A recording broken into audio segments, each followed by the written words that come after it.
अस्सलामुअलैकुम dear students, हम पढ़ रहे थे स्ट्रक्चरल आइसोमेरिज्म, जिसके अंदर हमने लास्ट टाइम टॉटोमेरिज्म को कवर किया था। अब एक स्पेशल टाइप ऑफ आइसोमेरिज्म जो आपके कोर्स में नहीं है लेकिन कुछ बुक्स उसको काउंट करती हैं, तो उसको हम देखेंगे एग्जांपल्स में। उसके बाद हम MD-CAT से रिलेटेड कुछ शॉर्ट ट्रिक्स देखेंगे जो जहाँ पॉसिबल होगी। चलते हैं अपनी फाइल की तरफ।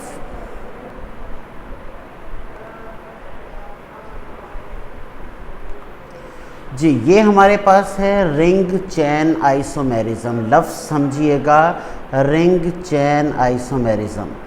रिंग का मतलब है साइक्लिक स्ट्रक्चर, रिंग का मतलब होता है साइक्लिक स्ट्रक्चर, और चैन का मतलब है ओपन चैन स्ट्रक्चर। हमारे पास साइक्लो अल्केन्स और अल्कीन्स एक दूसरे के रिंग चैन आइसोमर्स होते हैं। अल्कीन का जनरल फार्मूला और साइक्लो अल्केन का जनरल फार्मूला कॉमन होता है।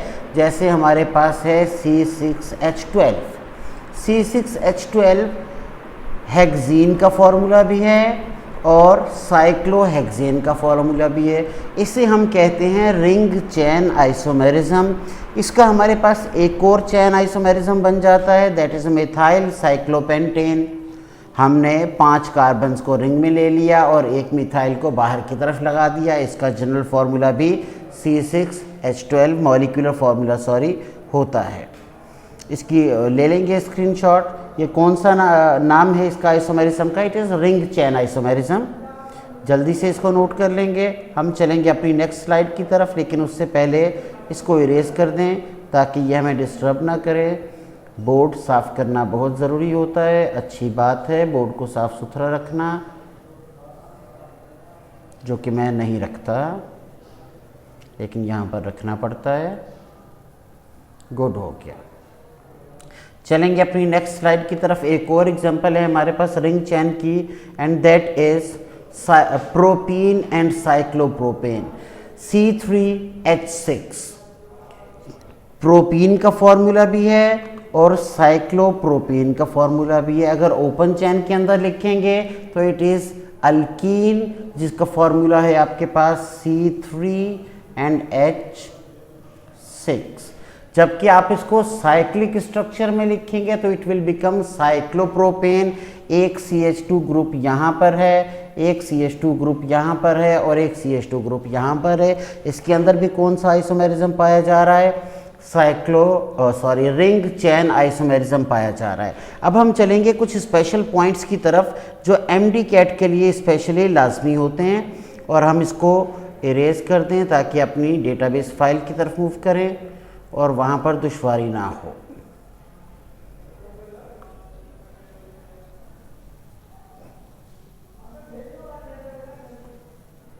जी, चलेंगे वापस ओरिजिनल फाइल की तरफ।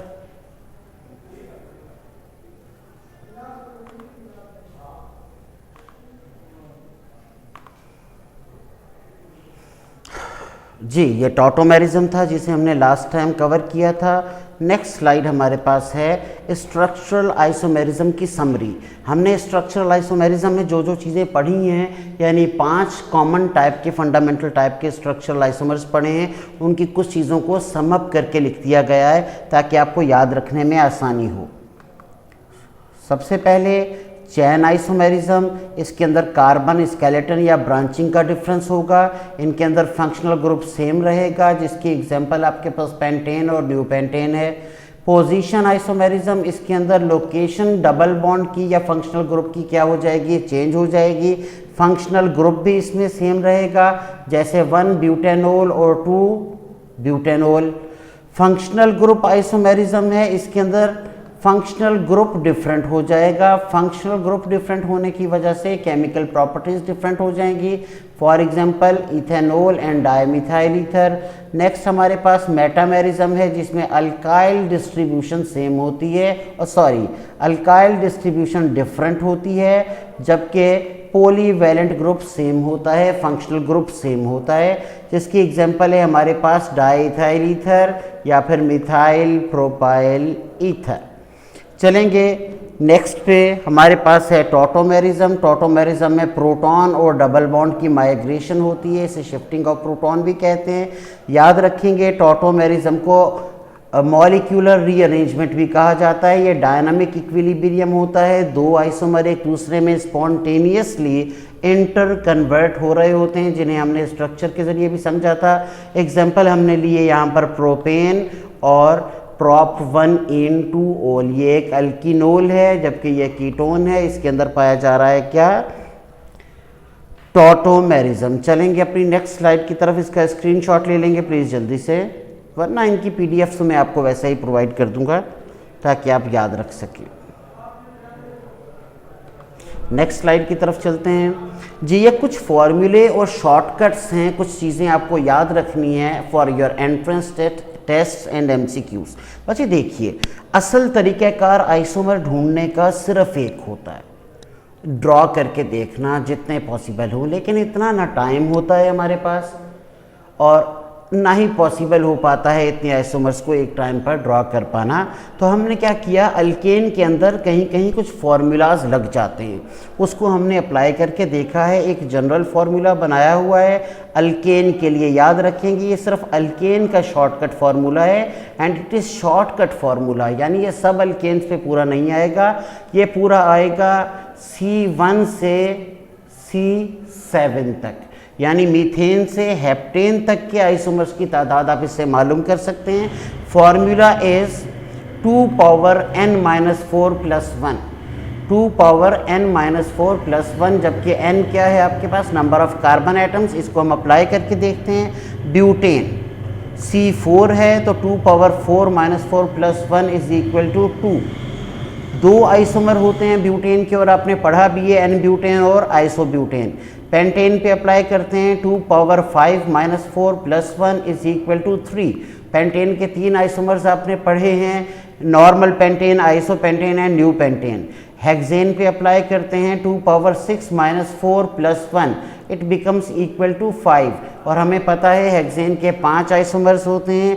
ऐसे ही हेप्टेन में 7 कार्बन होते हैं।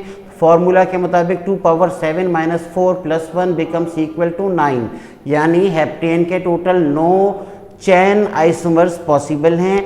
याद रखेंगे ये ट्रिक सिर्फ चैन आइसोमर्स पे लगेगी और सिर्फ अल्केन्स पे लगेगी और सिर्फ अप टू 7 कार्बन्स पे लगेगी।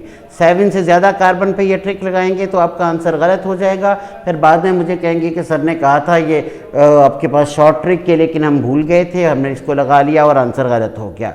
वो रखेंगे। अच्छा, उसके बाद कुछ बड़े कंपाउंड्स हैं जहाँ तक पूछा जा सकता है, उससे ज़्यादा कभी पूछा नहीं जा सकता। आपके पास है ऑक्टेन। ऑक्टेन के चैन आइसोमर्स बनते हैं 18।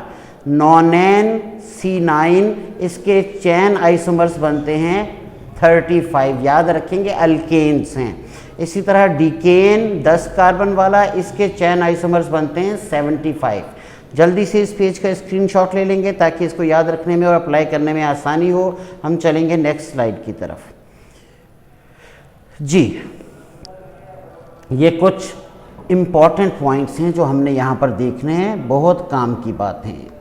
सबसे पहले है बॉइलिंग पॉइंट। ये आपको पता है जनरल प्रॉपर्टीज़ ऑफ अल्केन्स के अंदर कि जैसे जैसे कार्बन चैन इंक्रीज होती है बॉइलिंग पॉइंट क्या होता है, इंक्रीज होता है। बॉइलिंग पॉइंट इंक्रीज होता है।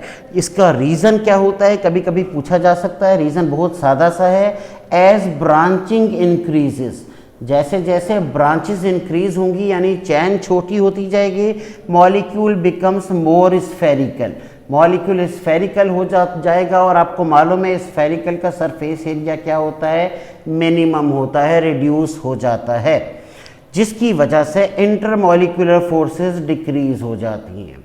सरफेस एरिया रिड्यूस होने से decrease surface area weakens London dispersion forces LDF resulting in lower boiling point, जिसकी वजह से ब्रांचेस लगने से बॉइलिंग पॉइंट लो हो जाता है। इसका ट्रेंड आपके पास क्या होता है, बॉइलिंग पॉइंट ऑर्डर आपके पास N पेंटेन का 36.1 है, जबकि आइसो पेंटेन का 28 है और न्यू पेंटेन का 9.5 है। आप देख रहे हैं जैसे जैसे चैन ब्रांचेस ज़्यादा लगती जा रही हैं, चैन छोटी होती जा रही है, तो उसके बॉइलिंग पॉइंट डिक्रीज होते जा रहे हैं। लेकिन melting point is completely opposite trend of boiling point. Melting point का ट्रेंड बॉइलिंग पॉइंट से कंप्लीटली ऑपोजिट है। Melting point exception, symmetrical branches isomers pack more efficiently into crystal lattice, उनकी arrangement अच्छी हो जाती है, resulting in higher melting points, जिसकी वजह से उनके मेल्टिंग पॉइंट क्या हो जाते हैं, ज़्यादा हो जाते हैं। यानी न्यू पेंटेन का मेल्टिंग पॉइंट कहीं ज़्यादा होगा आइसोपेंटेन की निस्बत। जल्दी से इसका स्क्रीनशॉट ले लेंगे प्लीज़, ये कुछ ख़ास बातें थी। चले मैं आपके लिए बोर्ड को इरेज कर देता हूँ ताकि आपको स्क्रीनशॉट लेने में आसानी हो, कोई चीज़ें आपको मिस ना नज़र आएँ। फिर कहेंगे सर ने लाइनें लगाई हुई थी तो हमें समझ नहीं आया। जी, बोर्ड मेरे ख्याल में पूरी तरह से सॉफ्ट हो गया है। अब इसके स्क्रीनशॉट ले लेंगे ताकि हम चलें MCQs प्रैक्टिस की तरफ। ये हमारी लास्ट वीडियो है स्ट्रक्चरल आइसोमेरिज्म की, इसके अंदर हम MCQs की प्रैक्टिस करेंगे। तो नेक्स्ट स्लाइड है हमारे पास जी, यहाँ पे कुछ MCQs हैं आइसोमेरिज्म से। क्वेश्चन को रीड करेंगे। क्वेश्चन क्या कहता है? क्वेश्चन कहता है which of the following pairs represent functional group isomerism. Functional group isomerism जहन में आता ही सबसे पहले मैंने वो पेयर याद करने शुरू कर दिए जिनके अंदर फंक्शनल ग्रुप आइसोमेरिज्म होता है। एक ऑप्शन है आपके पास 1 प्रोपेनॉल एंड 2 प्रोपेनॉल। ओल ग्रुप बता रहा है कि इन दोनों में फंक्शनल ग्रुप सेम है। फंक्शनल ग्रुप सेम है तो फंक्शनल ग्रुप आइसोमेरिज्म नहीं हो सकता, पोजीशन आइसोमेरिज्म होगा। दूसरा आपके पास है प्रोपेनल एंड प्रोपेनोन, इसमें कीटोन फंक्शनल ग्रुप है, इसके अंदर अल्डिहाइड फंक्शनल ग्रुप है, इसमें भी 3 कार्बन है, इसमें भी 3 कार्बन है। प्रोप का मतलब होता है 3 कार्बन, यानी ये दोनों फंक्शनल ग्रुप आइसोमर हो सकते हैं। आगे चलेंगे, हमारे पास है diethyl ether and methyl propyl ether. दोनों के अंदर फंक्शनल ग्रुप ईथर है, इससे हमें पहले पता लग गया कि इसके अंदर फंक्शनल ग्रुप आइसोमेरिज्म नहीं हो सकता। और डी ऑप्शन है एन ब्यूटेन एंड आइसोब्यूटेन, दोनों अल्केन्स हैं। अल्केन्स हैं तो फंक्शनल ग्रुप आइसोमेरिज्म पॉसिबल ही नहीं है। और करेक्ट ऑप्शन इसका क्या है, मैंने यहाँ लिखा हुआ है बी, प्रोपेनल एंड प्रोपेनोन। इसके नीचे रीज़न भी लिखा हुआ है कि दोनों में फंक्शनल ग्रुप डिफरेंट है। क्वेश्चन नंबर 2 की तरफ आते हैं। क्वेश्चन नंबर 2 कहता है how many structural isomers are possible for alkane with formula C5H12। C5H12 यानी पेंटेन। पेंटेन के कितने आइसोमर पॉसिबल होते हैं? अभी हम पढ़कर आए पीछे, पेंटेन के आइसोमर पॉसिबल होते हैं 3, एक नॉर्मल पेंटेन, एक आइसोपेंटेन, एक न्यू पेंटेन। यानी इसका करेक्ट ऑप्शन है बी। यहाँ पर फॉर्मूला भी अप्लाई किया हुआ है 2 पावर 5 - 4 + 1 = 3। 3 आइसोमर्स पॉसिबल हैं इसके। क्वेश्चन नंबर 3 हमें कहता है diethyl ether and methyl propyl ether exhibit which और टाइप ऑफ स्ट्रक्चरल आइसोमेरिज्म।